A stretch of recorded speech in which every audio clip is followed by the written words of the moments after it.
بسم اللہ الرحمن الرحیم۔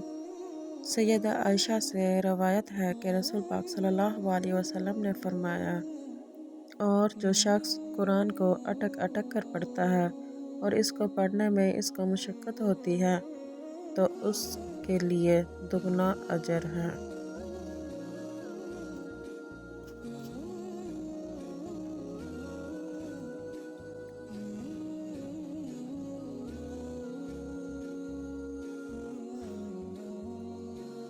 بسم اللہ الرحمن الرحیم۔